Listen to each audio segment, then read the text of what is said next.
My name is Jack Quigley. I'm the founder of the Non-Knights Motorcycle Club. My background is I enlisted in the United States Marine Corps in 1964. For a 3-year enlistment, I re-enlisted in 1967 for 6 years, intending to make it a career. I volunteered to serve in Vietnam. Vietnam was with the 11th Motor Transport Battalion B Company. Stateside, I was with 8th Motors and Truck Company 2nd Force Service Regiment. We were based just northeast of Da Nang, and we used to run convoys, troops, and supplies, primarily northbound out of Da Nang to different areas that the Marines were stationed to resupply them. After, I guess, about 15 years after I was discharged, I had a longing for the brotherhood and the camaraderie and the patriotism I experienced while serving in the Marine Corps. As you may know, the Marine Corps is a true brotherhood, and it's a small elite brotherhood. And I was trying to recapture that as time went on. So I was riding with some other Vietnam veterans who were police officers casually, and I thought perhaps we should formalize this and start a club. So I came up with the name and designed the dragon with some help of another Vietnam vet who wasn't a biker, but was a graphic artist, and he helped me design the Asian dragon holding the Vietnam service ribbon, which is the back patch for those who served during the Vietnam War.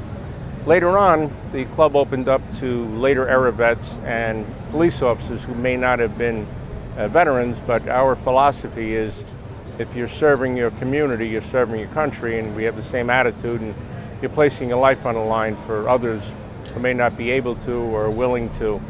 And so that's what we're all about. We look out for one another. We've recaptured that brotherhood that everyone shares in the service, no matter what branch you're in.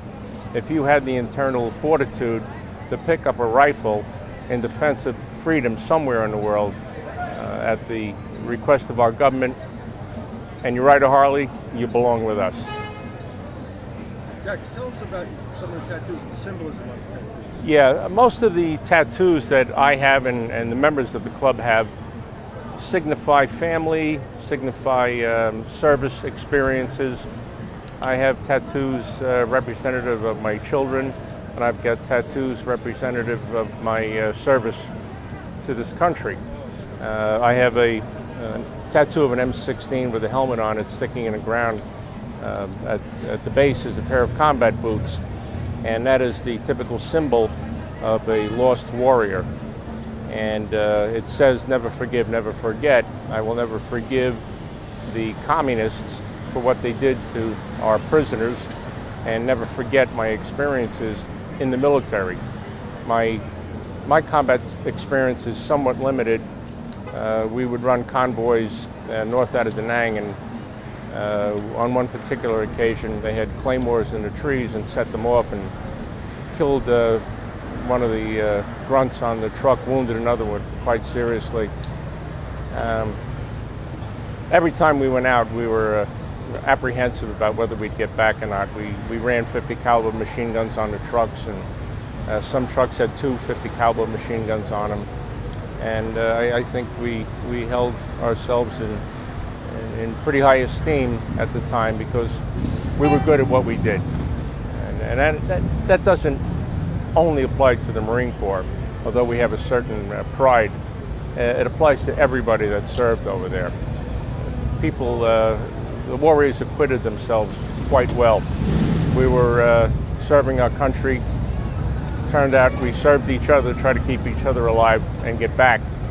And when I meet an individual who was a war protester back there, I asked them why they were so opposed to denying the people of South Vietnam the same rights they were enjoying while they were protesting.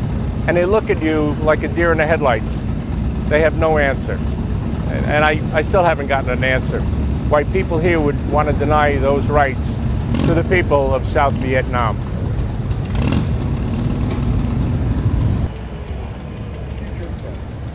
I've had quite a few family members serving in the Marine Corps in all different wars. I have an older second cousin, my father's cousin, served in Okinawa with the Marine Corps during World War II with VMF 312. We had Marines in the family serving in Korea. In peacetime, my oldest daughter was a sergeant in the Marine Corps serving from 85 to 89, and presently my youngest son is serving as a PFC in the 2nd Tank Battalion at Camp Lejeune, North Carolina. He has not been deployed yet, but he anticipates being deployed in the near future. It's what we do. We're patriots, and we're very proud to serve our country. It's the greatest country in the world. There's a price to pay for that freedom. And my family and my brothers in this club know what that price is, and we have paid it. And the next generation of veterans, many of them are sons and daughters of members of the club. They are the future of the club. So as they serve around the world protecting our freedoms, they're also earning the right to join the Nam Knights Motorcycle Club. Even though they are not Vietnam veterans, they will wear a flag in place of the Vietnam service ribbon on the back and carry on the traditions. One of our main goals is to embrace those veterans coming back now who have problems, and we know exactly what those problems are, and many of our members are still undergoing treatment for PTSD. But they're among brothers, they're among friends, they're among family, and they can open up to us. A lot of people have joined the club and said that our club has done more for them in 30 days than the VA has done in 30 years. And we're rather proud of that. And now that it's trendy to be a Vietnam veteran, a lot of guys are coming out of the closet and feeling good about their service instead of feeling guilty, as a lot of people made them feel when they came back. Personally, when I came back, I would put my uniform on and I would go into bars and wait for somebody to say something so I could clock them. But no one ever did. I had no bad experiences. In fact, I got a lot of free beer.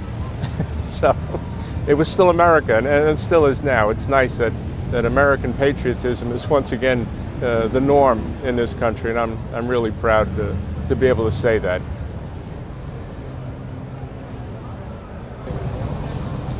Well, and I just want to close with saying that we're proud of our service and what we did, and we don't anticipate that everyone is going to serve in the military. That'd be absolutely foolish to expect that. However, remember one thing: pacifism is a philosophy employed by those who know that others will protect them.